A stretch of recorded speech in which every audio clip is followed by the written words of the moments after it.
Hello, fellow bassists. Welcome back to another episode of the Bass Player University. And this is going to be a little different than the other ones. I don't even have a bass in my hand. But I think that it would be a really good idea for me to just spill some thoughts and give some more specifics on what to expect if you do join my university. If you do show up twice a week for my hour-long class twice a week, what can you expect? What can you bring? Because I think that's the best place to start. It's not just about me and my bass player university. The students make it. The students showing up with questions, overcoming challenges, making new friends.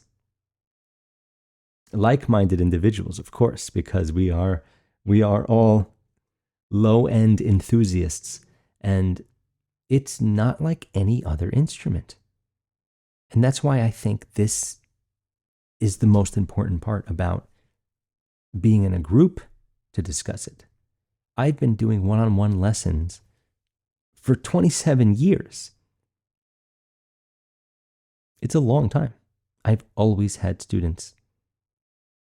I've done some group things, library groups, group instruction. I've even mentored a band or two, as a matter of fact. And the third time that I can call that a mentoring situation, I actually had the bass in my hands and was playing with them while guiding them with ideas. It was great. I love doing it. I've led bands of kids at one of the places I used to teach at very successfully. And it was most fun in that case with the kids because we worked on less songs than the typical, like, oh, we're going to do 15 songs in 3 months. Just a few songs, as good as it possibly can be, so they can see what it's like to rehearse every week.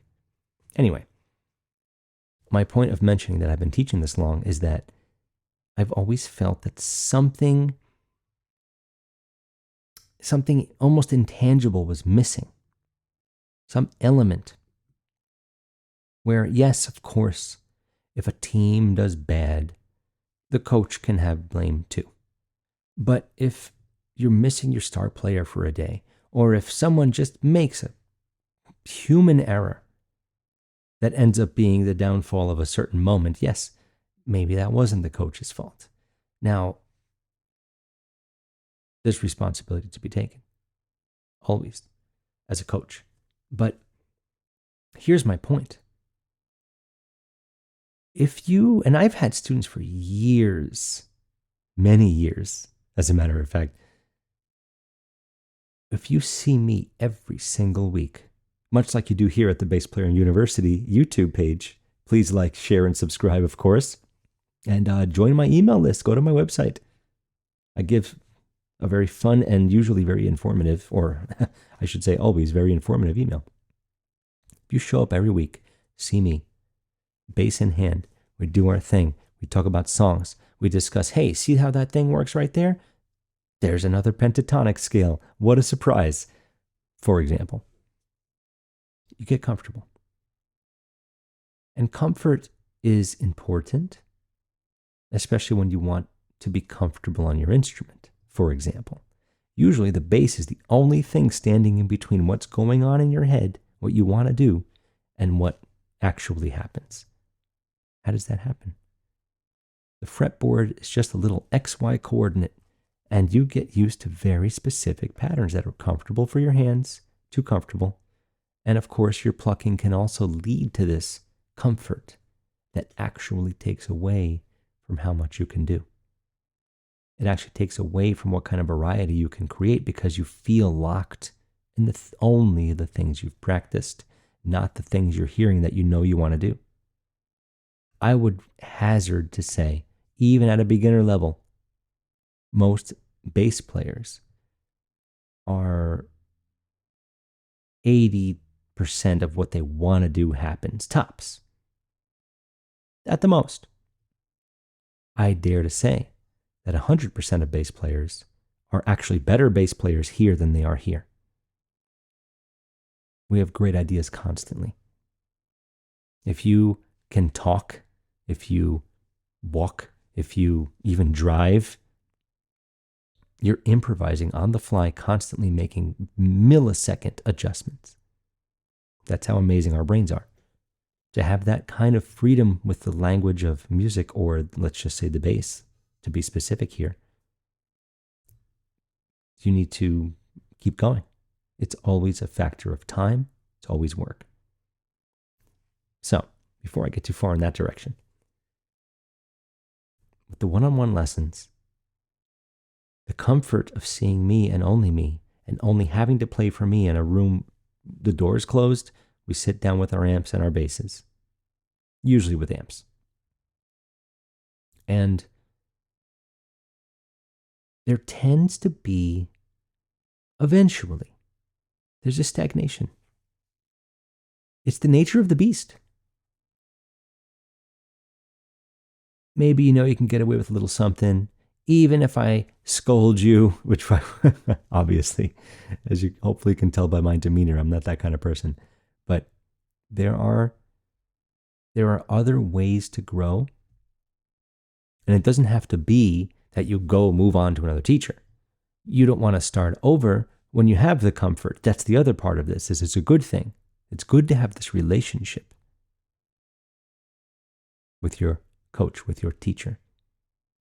As a matter of fact, it makes being able to ask questions easier. If you keep good notes, and if I give you good notes, which I always do, this helps you be able to come back to information months later or even years later. And then you can ask me about it, and I'm very clear on what it is, and we can grow from it. But with the university, we meet twice a week, 1 hour each day. That's 2 hours total for a week. That's a lot longer than your typical half-hour-a-week lesson, which is another thing I'll get to. You show up. It's not just me anymore. Now you're playing for me and peers. Bass peers, maybe not in age. But age is only a number. And it's not about being intimidated by somebody who's better, or somebody who you think is better. Not always the case, which I think is another reason that the group is great. You see somebody do something crazy, wow, I've never done that. Then you do something that they never even thought of. And they say, wow, that's a great idea, with your ring finger there or whatever it happens to be. This is one of the most powerful aspects of being in the group environment, in what we can call, based on the name of everything, the university environment. Now, you don't just show up cold either. And this might be one of the coolest aspects of this. I make a syllabus every month. So you know what happens on day 1 and day 2 of each week. Or you know what I plan on bringing. And I rarely veer from it, but I may add to it more than take anything away. So if you see a topic coming up in 3 weeks that you've never heard of, you can start looking at it ahead of time and be prepared for the lesson, and then be prepared to see what I want to show you about it and how to use it, or whatever it happens to be. It could be how diminished triads typically work. It could be the names of the notes in a scale. It could be anything. And they do have names, in case you didn't know. But I think being in the group now, you're not just playing for me. You can actually have some more motivation to be better. All these two guys they feel like they're ahead of me on 16th notes. I'm going to practice more. I'm going to be like them quicker. I'm going to do it. It helps you see that everything is achievable as well. You expect me to be able to do it. But then you've got, let's just say, 3 other people that are doing it too. You're like, okay, now I have to do this. I need to do this to get better. And I want this for myself, and I know I'll feel better about it if I get it. I think it's a win-win. And on top of that, the university that I have created grows because you are there. Everyone benefits from everyone. Everyone's got a different perspective. Everyone's got different questions to ask. Somebody might spit the answer out accidentally. Now that's jamming. That's improvising, right? It works. And I'm seeing growth at a speed that I haven't seen that often, unless I have a real prodigy, which is not very often, by the way. Somebody who really just totally gets everything right away and can totally do it immediately without any practice. It's not that common, and that's probably human nature, right? So the other part of this is that I remember I was in a Kempo Shaolin Kung Fu, kind of like a hybrid combination. And we're talking a long time ago now. And something I didn't realize going in is that you've got white belts and brown belts, which are pretty far apart in level, in the same class. And I was wondering, how does this work? And it's great. Not only do you have your coach/teacher, sensei in that case, you may even find a mentor in a slightly older, slightly higher level person. It's very motivating. And I think, again, to reiterate, I really think it's one of the best features of all of this. Having the syllabus is great, but perhaps the weekly progress report is even better. Because one thing that I've noticed over the years is a lot of times a student will come back even after me telling them this was not as good as it could have been, whatever it happens to be, syncopation, accents, anything. They came back expecting to never have to do it again because they had mastered it. And I've heard that word before. And we don't use that word in this classroom. We don't use the word mastered. There's always room for improvement, or at least adding to what you've now gotten down pretty well. So I noticed a lot of students, much to my surprise, thought they were done with something that I thought we were just starting. We were just getting busy with. So by me giving you a weekly progress report, we do our 2 classes, you get a progress report. It's typically sectioned off into 4 parts because each of the hours we typically split into 2 half-hour sections: theory, technique, reading, playing, etc. Now I give you, out of 25 points on each of these 4 sections, and out of 100 you get your grade for the week. And I give you a very lengthy chunk of information written down, personalized for you by me every week. It's time well spent for me, and it's definitely worth it for you to have, because it's going to help you answer your own questions. I wonder how he thought that I did on that. Am I getting as far ahead as I can? There it is. And we all share a Telegram chat that is exclusive to the class. Everything's there. Every single class is recorded. You can go back and watch yourself play something that you thought sounded good, or maybe you thought, oh man, was it really as bad as I thought it was? You can go back and watch it forever. You can download it. Telegram holds it all. And all the PDFs, anything. It's all there. So remember, at the very least, one more thing. You can go to the benefits and pricing section of the website, because you can see what a typical syllabus might look like for the month, and you can see what a typical weekly evaluation looks like too, in case you're curious about what these things actually look like. I made some decent looking templates to help it be a little more fun, and then you have something to always know where you're at. And that is something I don't think I've ever seen. I've never really done it as a teacher, one-on-one. And by the way, I still teach one-on-one lessons, of course. But I'm trying to move on into making this the primary thing that happens in my teaching life, because I truly believe in it. And I know that the group environment works. It's why universities still are a thing. and not just online universities. In-person ones still kicking too. But in this online setting, we get to reach more varied people. I could theoretically take anyone now from all over the world because Zoom has translation in their subtitles available. If you don't speak any English, we can be on a Zoom meeting and you can see what I'm saying in your own language written on the screen. So that might be pretty cool option too. If we had some different, totally different languages interacting, that would be amazing. That's not happening yet, but I envision it. And the things I envision often happen. So envision yourself here.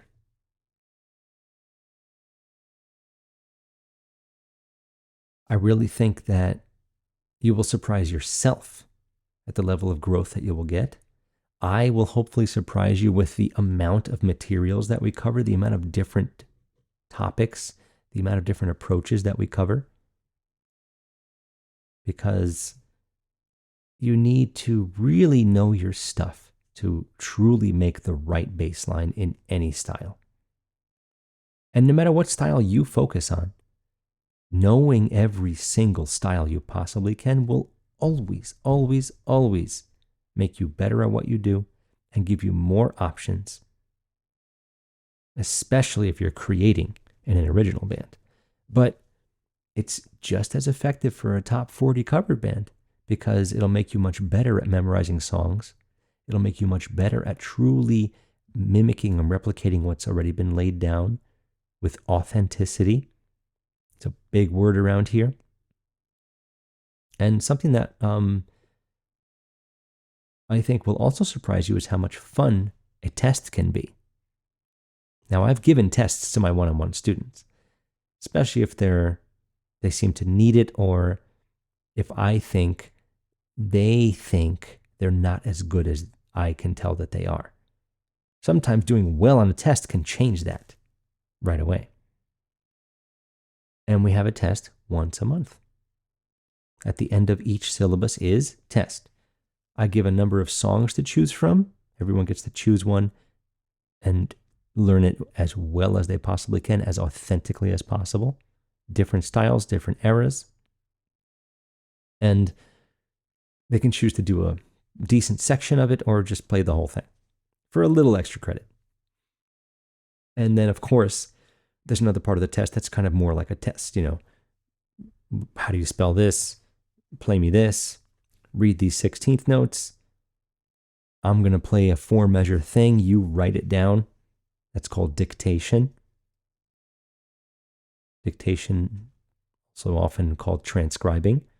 And I think it's a humongous, huge, important part of learning the fundamentals of writing, which are very good to have. And it also helps you hear and learn songs faster.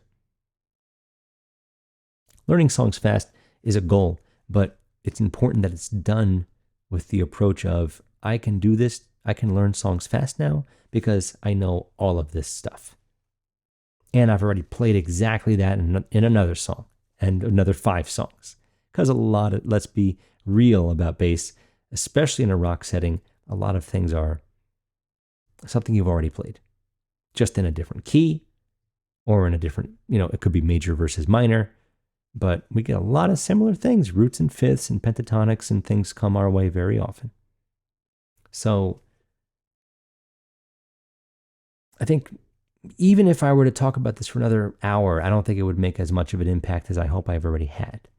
My goal today was to give you a little bit more specifics on what actually happens here.